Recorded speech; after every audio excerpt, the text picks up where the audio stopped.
G'day all, welcome back to the channel. We're back on the internet together again today. We're going around, we're seeing what's been happening around the state, what's been happening in Victoria, what's been happening in Australia.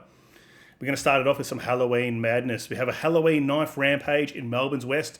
Those machete bins, they're working. Knife-wielding teens have fought a running battle in front of horrified neighbours as children were out trick-or-treating in Melbourne's west. It was the final straw for one resident who's now moving in search of a safer suburb. A Halloween gang fight, just as families were out trick-or-treating. Welcome to Melbourne, everybody. Standard fare. People say, gee, man, you must have an agenda here. You're really going in on Melbourne. It isn't hard. Look at the news. Every single day there's a story. There's some sort of knife crime, knife fight, machete. I'm just talking about it. Saying all the things I'm sure a lot of you who watch this news say at home around the dinner table. It happened just after 6 p.m. in Wyndham Vale. Two boys were being targeted by hooded thugs armed with a knife. Standard. The battle went back and forth before they came to blows.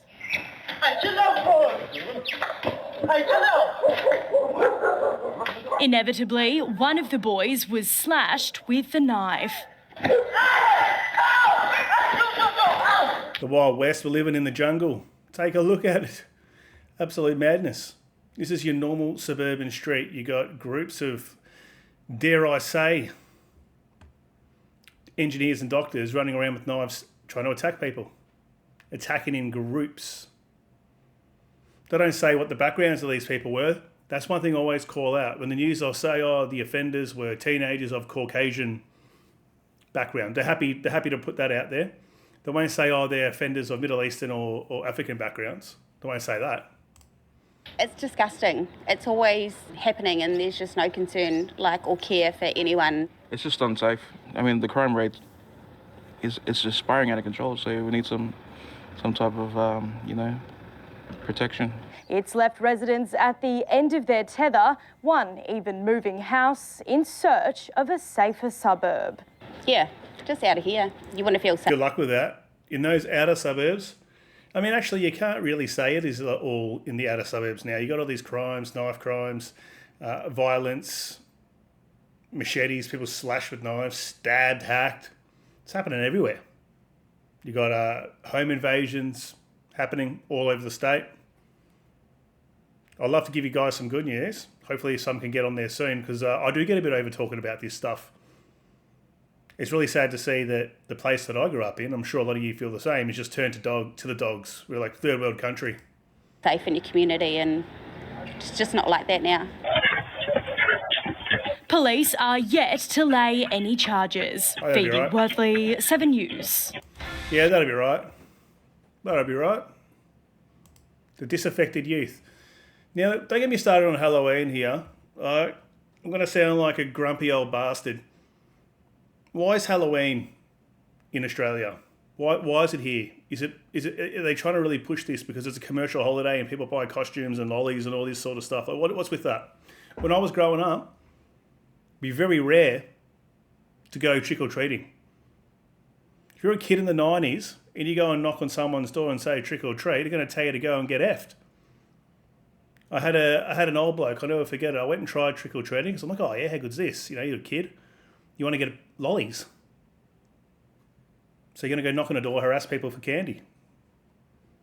And one guy said to me, it's not America, you little effing see you next Tuesday. That really stuck with me. I don't know. I know it's a bit of fun, but you got to think about too, kids walking around the streets in this time we're living in, as a parent, is that something you'd be comfortable with? Unless you're walking with them, but even then you saw these kids running around with knives. Not a safe place. Not a safe place. People say, oh, gee, you're really alarmist there. That stuff doesn't really happen, does it? Well, let's watch the news every day. Good evening. A Halloween house party in Byford has exploded into chaos, gate crashed by hundreds of teenagers. 2 police officers were assaulted while trying to shut it down. Neighbours today waking to the mess left behind. What started as a teens' Halloween party soon turned more trick than treat. Linton Street North in Byford last night flooded with more than 400 people, the crowd out of control. It was not the owner's fault at all. These kids appeared from nowhere, and it was the owner that rang the police because I saw him afterwards, and he was very concerned. While many were simply there for spooky thrills, neighbours say a few poisoned apples were screaming, smashing bottles and jumping fences, even lunging at police. The policeman at the side. What's with kids these days? Who goes and lunges at police? Even if you were a kid, I remember going to house parties and all that back in the day. Back in the day. When was that? 2000s. Early 2000s.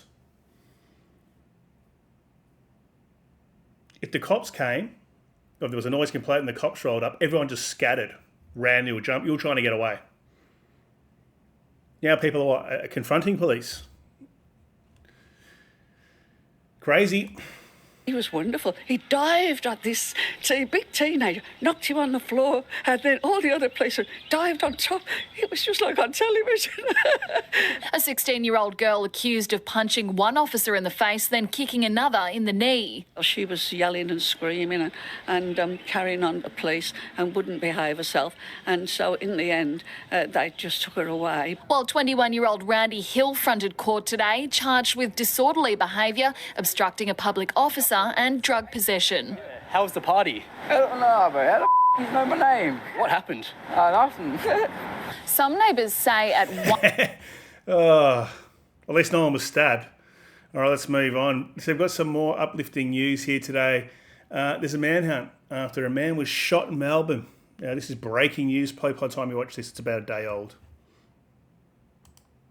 Every day, there's either a shooting, stabbing, or a combination of the two.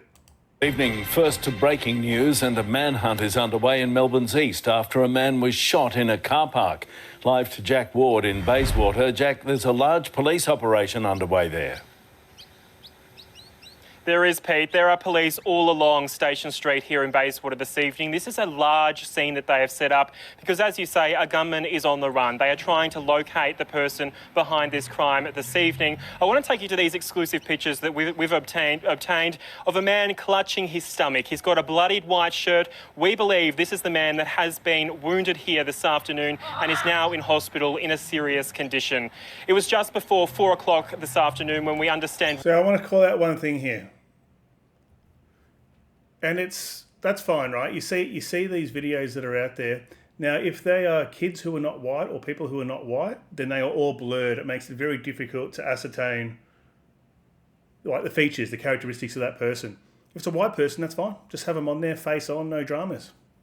As I said, I'm not supporting crime in any way, but I'm going to call this out every single time I see it. Witnesses heard a loud noise. They've come out and then they've witnessed a quick chain of events. There's been a gunshot, there's been a man run off into a black BMW and then flee the scene at speed. And then that man who was clutching his stomach has then ran down the road less than 100 metres away to where we are standing tonight into a block of units. And that is where paramedics have treated him late this afternoon before he was taken to hospital. We have spoken to a witness. I want to take you to that now. I heard a snap, a crack, so I came from that direction over there. I've seen a black BMW that had no plates on it fly through the car park, and that's when I heard some bloke holding his stomach and his hands saying, call the ambulance. You couldn't get a more Aussie interview than that, can you? Good on you, Bazza. Good old Barry Jr. there. All right, let's play halfway. If you want to subscribe to the channel and you're new, that'd be much appreciated. Like, comment and share. That always helps me out. And there's other ways to support the channel if you'd like to do that. Link to the pinned comment and video description. However, let's move on now to the more serious topics where I'm going to talk about things that I'm sure are going to annoy a lot of you watching. And this more recent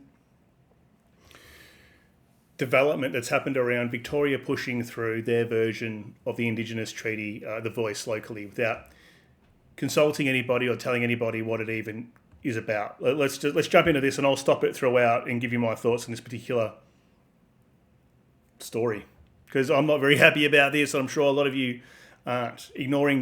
Basically, voters are being ignored. officially cooked after more than 54% of Victorians said no to the divisive voice to Parliament. Premier Jacinta Allen gave her citizens a two-finger salute and enshrined the state into race-based politics via a treaty which passed Parliament last night. Ayes 21, no 16. The council has agreed to the bill without amendment. Look at them all, look at all these wokies, everyone jumping up and down, jumping up for joy, putting bills through without us having any say, the people having any say in it. You vote the mob in, this is what you get. These are things that really annoy me, right? Where's this democracy that we're supposed to be living in? It's these politicians pushing things through, and it's only just recently got a little bit of airtime. This would have been happening in the wings for ages, this legislation being written up. It's all been hushed, pushed through.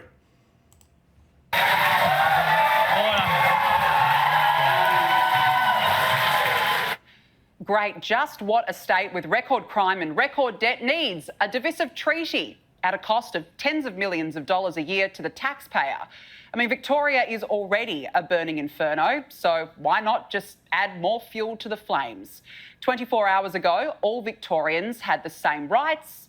24 hours later, that's all changed. That's it, we're all second-class citizens.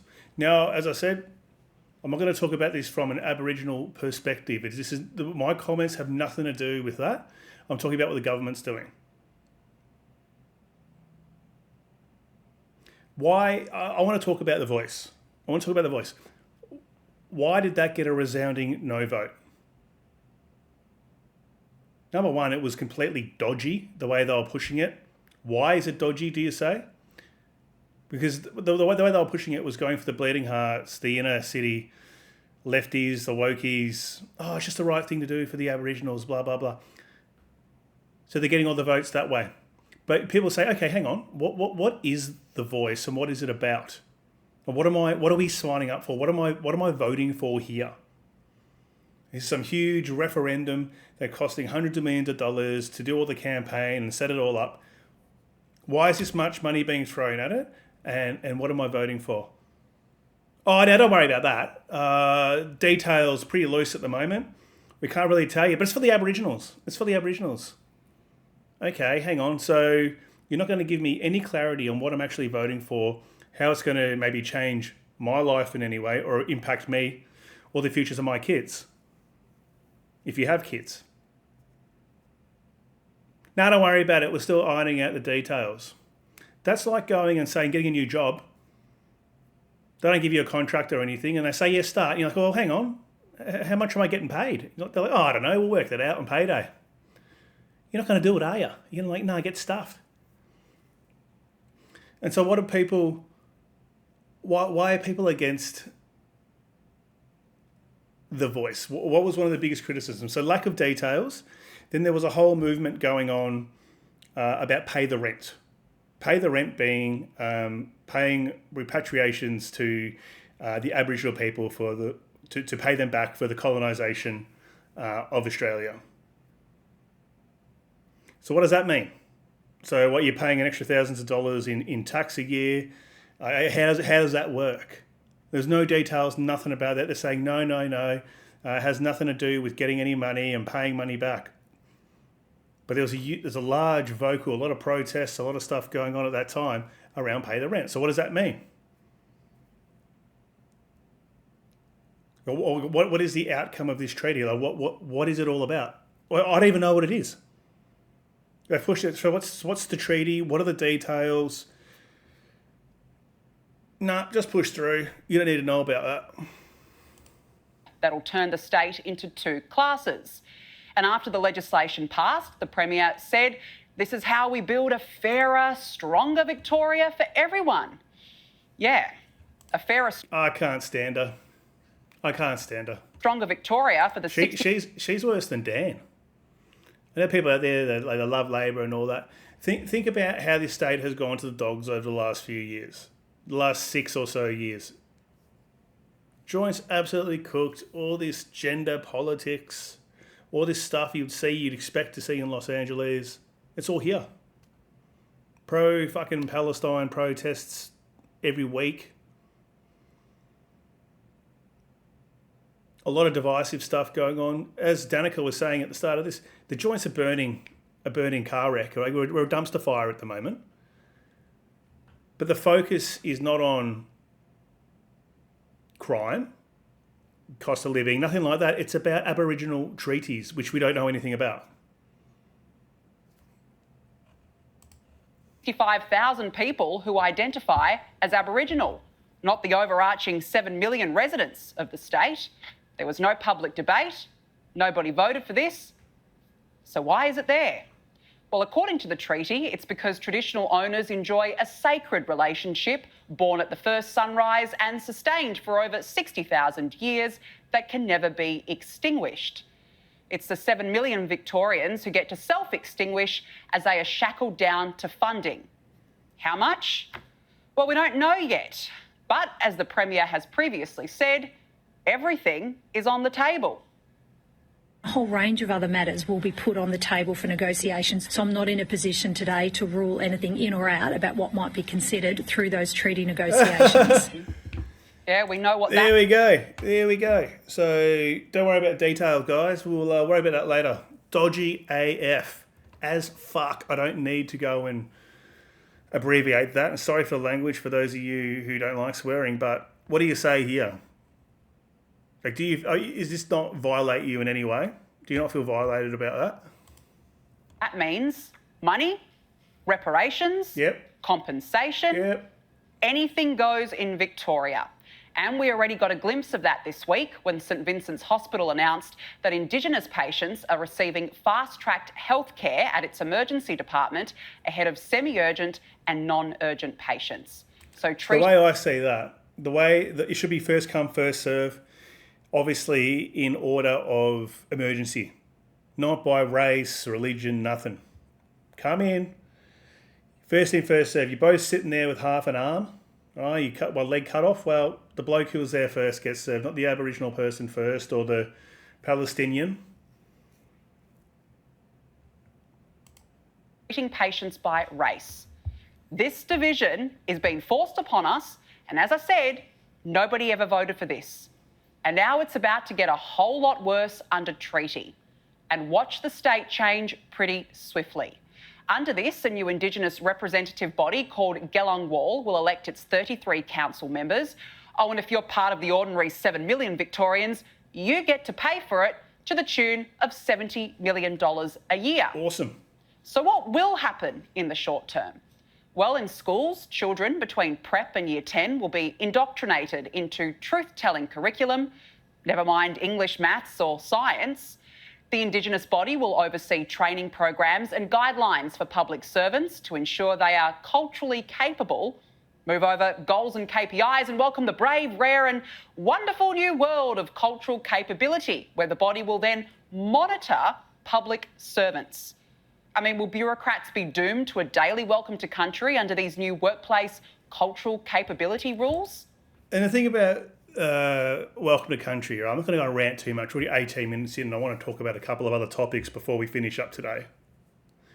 Welcome to country, I understand it if you are participating in a ceremony held by Aboriginal people, when you're visiting a place of cultural significance. I get it, like it makes sense to me. And it's a welcoming ceremony. What I don't understand is white people, or non-Aboriginal people, should I say, non-Aboriginal Australian people, all sitting around in a room, especially in office buildings in the CBDs, doing welcome to country and all that sort of stuff, when there's no Aboriginals there. It makes no sense to me. It's not about being a racist or anti-Aboriginal. It makes no sense. Why are we doing welcome to country? A white person saying to another white person, you know, we respect their past and present leaders of the Wurundjeri country in Melbourne here. Fine, I get it if there's Aboriginal people, and they should be doing the welcome to country. Well, think about this. You're doing an Aboriginal acknowledgement and welcome to country as a white person. Virtue signaling at its finest. And that needs to be eradicated from the workplace. The new body will mandate that government departments consult on programs affecting Indigenous people, require new legislation be assessed for treaty compatibility, and establish a new naming authority for geographical features. So it's like when you travel with Qantas. You know, you look at the board and it says you're flying to Balloo, when all you want to know is that you're flying to Perth and that you're actually at the right gate. So if you don't speak or read an Indigenous language, too bad. Confusion continues. Oh, and there's more. The group will be given a dedicated named room in Victorian Parliament. So a parliament within a parliament. That's what it sounds like to me. While the treaty legislation... There'll be a lot of gatekeeping here now with projects and all this sort of stuff, major infrastructure, you got to pay them off. It's all about the bucks. States the body does not limit the power of state parliament. It provides Geelong Wall with broad and undefined powers with the intention that they evolve over time. You can see where this is going, can't you? One set of rules for one group and one set of rules for another. Well, that's all right as long as it's not Australians who are in the benefit of anything. If it's any other race or religion, that's fine. I mean, we're completely overrun here anyway. The old Australia's dead. We're in a new melting pot here where Australians, people who've been living here for generations or even just recently, but we're all becoming second-class citizens in your own country, disregarded by the government. Anyway. All right, Jacinta Allen here is on a couple of absolute pasting. We'll watch this one for a little bit. I'm going to lay in a couple of blows as well. From the opposition to have laws that force these CBD protesters, if they want to go down a street or whatever, to get a permit or apply for permission. It makes sense, doesn't it? It happens in every other state capital as far as I know. Yeah, look, I think we've got to make the protests a hell of a lot safer. We don't want to stop protesting in Victoria, but we've got to make them safer because there's no doubt about it. It's become incredibly dangerous. I mean, if you were to say to your family, hey, listen, we feel strongly... If you see anyone walking in the street, regardless of what they're protesting, whether it's Australia, anti-immigration, or whether it's Palestine stuff, or Aboriginal causes, whatever it is, LGBT+, if you see somebody in the street wearing a balaclava, ski mask, some sort of form of face covering garb that looks like they're up to no good, at the very least, they should be on the spot arrested. On the spot arrested. You say, oh, gee, man, what, you're crying out for more tyrannical police? These people are up to no good. Why are they hiding their identities then if they're going to go on protest? Because they're going to cause trouble, they're going to smash things and do all sorts of things. About this or that or whatever, and we want to go into the city and protest it, I wouldn't let my family anywhere near it at the moment. Because it's just, things like the face covering. I wouldn't be a big fan of the permit system, but I think we've probably almost got to the point where we need it. But it needs to be safer for people. If I want to shut off my street for a street party at Christmas...